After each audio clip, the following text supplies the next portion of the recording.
안녕하세요. 소개받은 CTNS 대표 권기정입니다.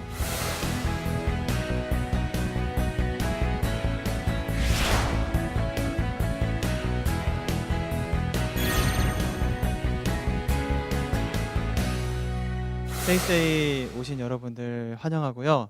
제가 뭐 성공한 창업가도 아니고 이제 갓 1년 한 4개월 이제 창업하고 열심히 달려가고 있는 중인 사람이고요. 제가 이 창업까지 하게 된 그런 과정들을 이야기해 드리면서 느꼈던 것들을 좀 이야기하면 좋지 않을까, 그렇게 생각해서 준비를 좀 해봤습니다.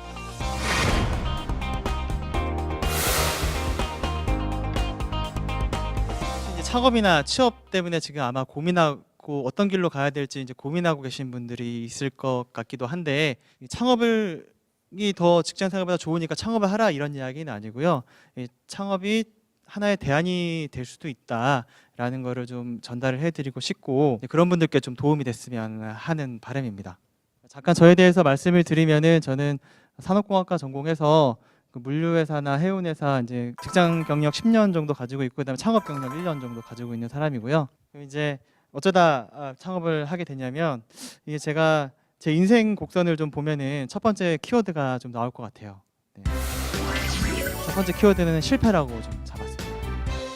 제 인생 곡선을 한번 그려봤어요. 그냥 어떻게 제가 살아왔는지 그려봤는데, 저 고등학교 때부터 이제 시작을 하면, 고등학교 때 저희 집에서 장사를 좀 했는데 장사가 잘 안 돼서 좀 어려운 시기를 좀 보냈습니다. 그리고 이제 대학에 입학을 하게 되고, 대학교 가서 이제 흥청망청 막 친구들이랑 잘 놀고 다녔어요. 좋은 친구들 만나서 즐겁게 보내다가, 남자들은 이제 아시죠? 이제 군대 가잖아요. 네, 군대에 가서 좀 힘들었는데 제가 행정병으로 갔었거든요. 그때 컴퓨터를 다루는 기술을 배우게 됩니다. 처음으로 제가 남들보다 잘하는 어떤 스킬을 가지게 돼요. 그러면서 좀 인생이 많이 바뀌었던 것 같아요. 근데 문제가, 정신 차리고 이제 집에다 손 안 벌리고 대학을 내 힘으로 다니겠다라고 다짐을 하고 학자금을 쌓기 시작합니다. 대출을 받아서 대학을 다녀요. 이때부터 제 시야에는 오로지 취업만, 오로지 빨리 취업해서 학자금 갖고 안정적인 삶을 일궈야지, 그게 제 1순위가 돼요. 그래서 시야가 굉장히 좁아지게 돼요. 근데 운이 좋게도 제가 어쨌든 학점을 잘 만들고 스펙을 잘 쌓아서 대기업에 입사를 하게 됩니다. 근데 보시면 아시겠지만 그래프가 올라가지 않잖아요. 대기업에 입사하면은 정말 내 인생은 잘 되고 탄산대로야 라고 생각을 했었는데, 현실은 그렇지가 않더라고요. 그러니까 옛날에 어머니 아버지들 세대 때는 금리가 높고 해서 뭐 저축을 열심히 하면은 재산이 쌓이고, 또 그 재산을 가지고 아파트를 사고, 그럼 아파트가 또 오르고 해서 재산을 증식할 수가 있었어요. 근데 하지만 요즘은 안 그렇잖아요. 이게 도저히 직장 생활만 가지고는 내가 하고 싶은 일, 내 꿈을 이룰 수 있겠다라는 생각이 안 드는 거예요. 그래서 여러 가지 고민을 했겠죠. 장사를 할까, 사업을 할까, 아니면 뭐 공부를 더 할까, 로또를 열심히 사볼까 하다가 손댄 게 주식에 손을 댑니다. 네. 그때 당시에 이제 하나 녹색 성장이 이슈였는데, 이제 녹조 성장이 되면서 제가 폭삭 망합니다. 네, 폭삭 망했어요.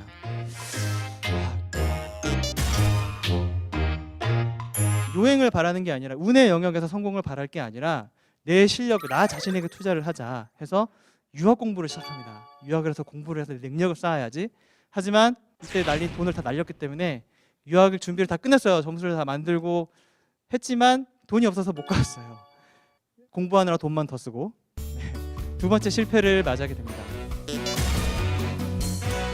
처음부터 다시 시작을 하자라고 결심을 하게 돼요. 그래서 이제 이직을 하고, 하지만 제가 이제 조선해양 쪽에서 마지막 일을 했다고 했잖아요. 조선업 불황이 닥친 거예요.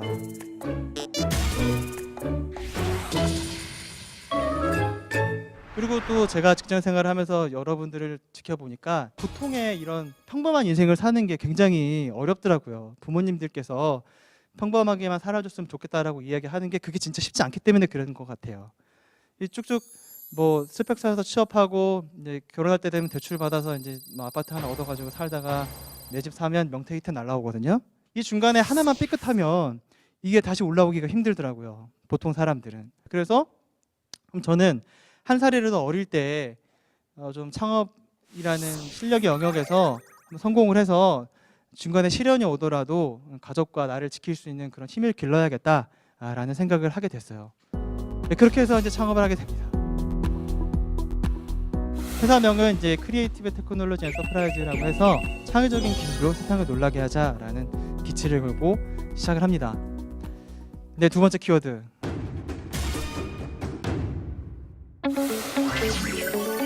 페일이죠. 창업을 얘기한다고 해놓고 두 번이나 실패를 이야기하는데 저희가 처음 세웠던 사업 계획이에요. 첫 번째 비즈니스 모델. 원래 하려던 거 했었어요. 원래 하고 있던 거. 설계라든지 뭐 엔지니어링 컨설팅이라든지. 왜냐면은 해외 나가 보니까 해외 엔지니어들이 하루 일당 100만 원씩 200만 원씩 받는 거예요. 근데 우리가 더 잘해요. 걔네 영어만 잘하지 우리는 하루에 7만 원씩 받고 일하는데 너무 억울한 거예요. 그래서 우리가 나가서 하면은 더 잘할 수 있겠다라고 생각을 하고 이런 계획을 세웠던 거예요.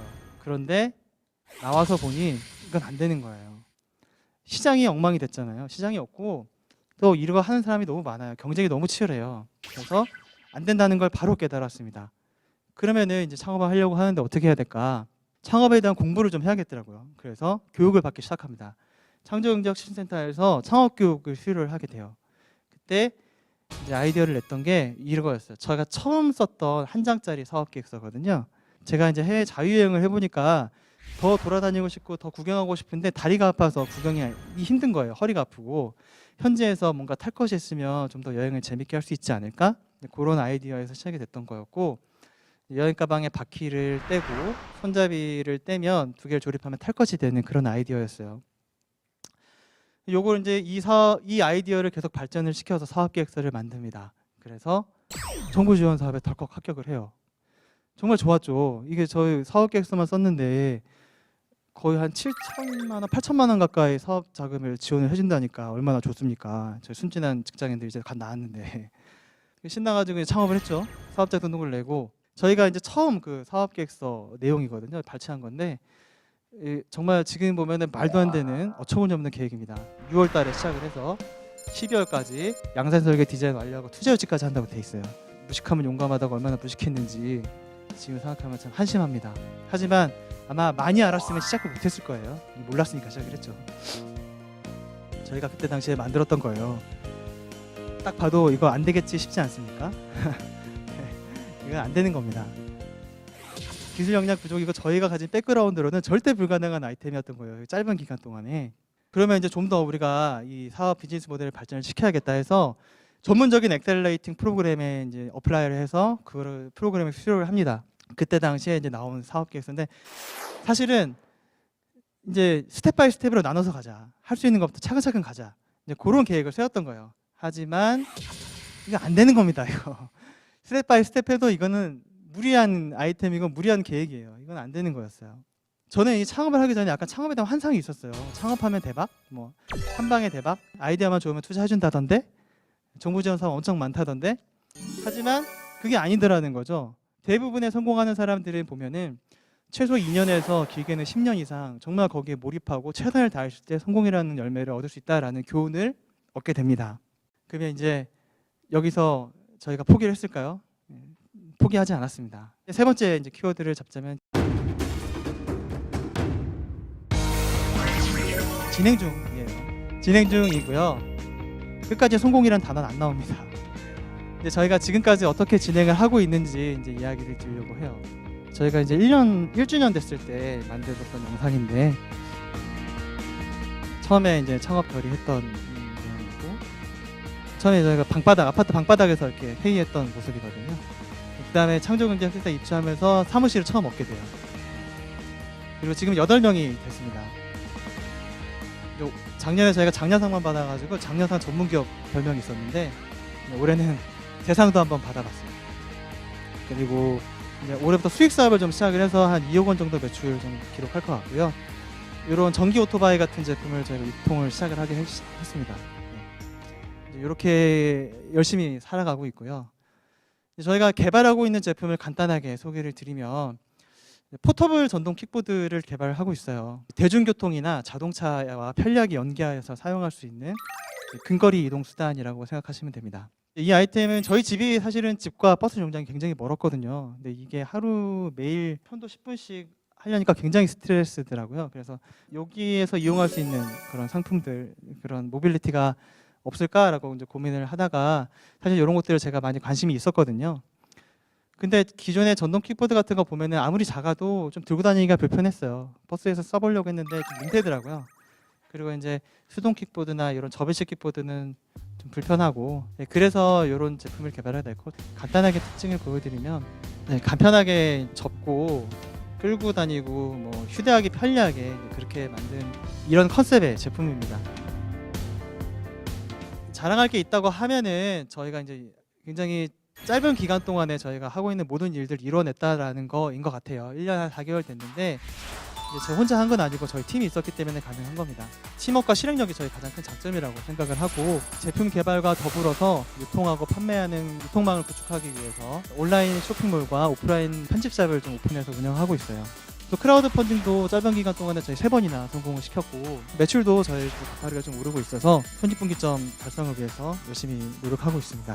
또 그동안의 다양한 수상 내역과 R&D 과제를 통해서 이제 비즈니스 모델을 계속 검증하면서 좀 빠르게 성장하고 있는 모범적인 스타트업이라고 자평하고 싶습니다.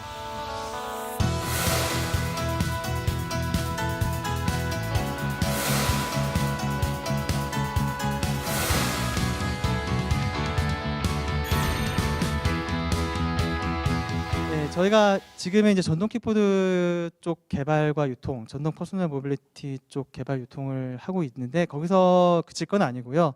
향후에 그런 전동 퍼스널 모빌리티 관련된 서비스 사업이라든지 아니면 신제품 개발, 향후엔 전기 자동차까지 꿈을 꾸고 있고, 또 문화 스포츠 영역까지 확대를 한다고 한다면은 국내를 넘어서 글로벌 전동 퍼스널 모빌리티 전문 기업이 될 수 있지 않을까, 그렇게 꿈을 꾸고 있습니다. 창업이라는 게 원래 하고 싶은 일을 좀 해야지 덜 힘들거든요.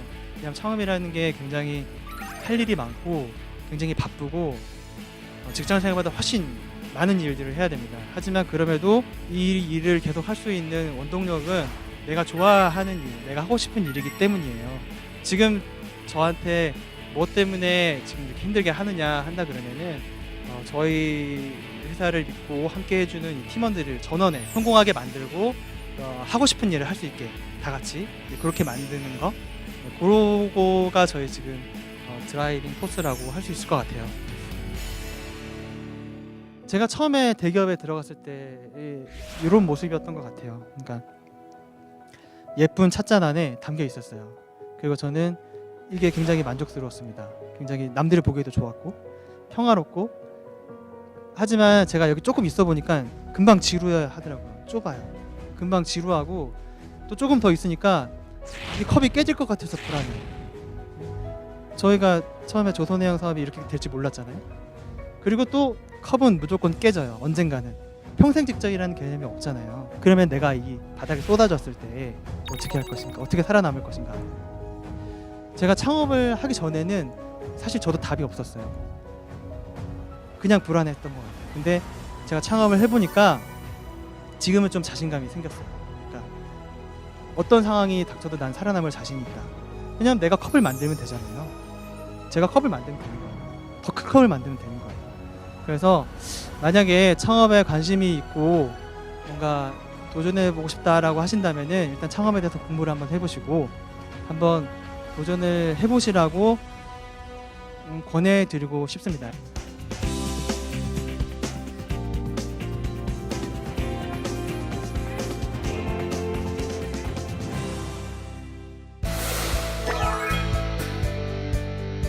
세 분이서 공동 창업을 하셨다고 하는데 그 평소에 의견 충돌은 따로 없으신가요?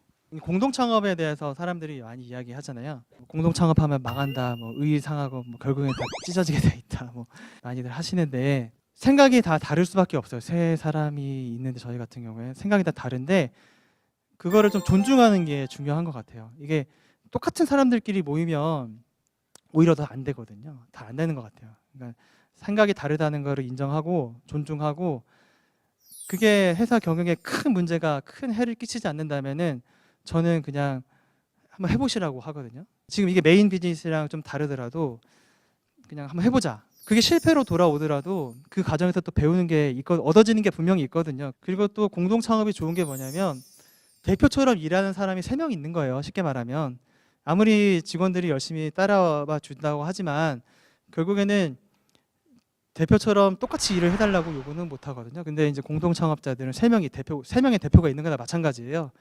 그렇기 때문에 엔진이 세 개라고 보시면 되죠. 그래서 저는 공동 창업을 추천을 드립니다. 네. 예, 아직 초기이긴 하지만 기업을 운영함에 있어가지고 기업가 정신이 궁금합니다.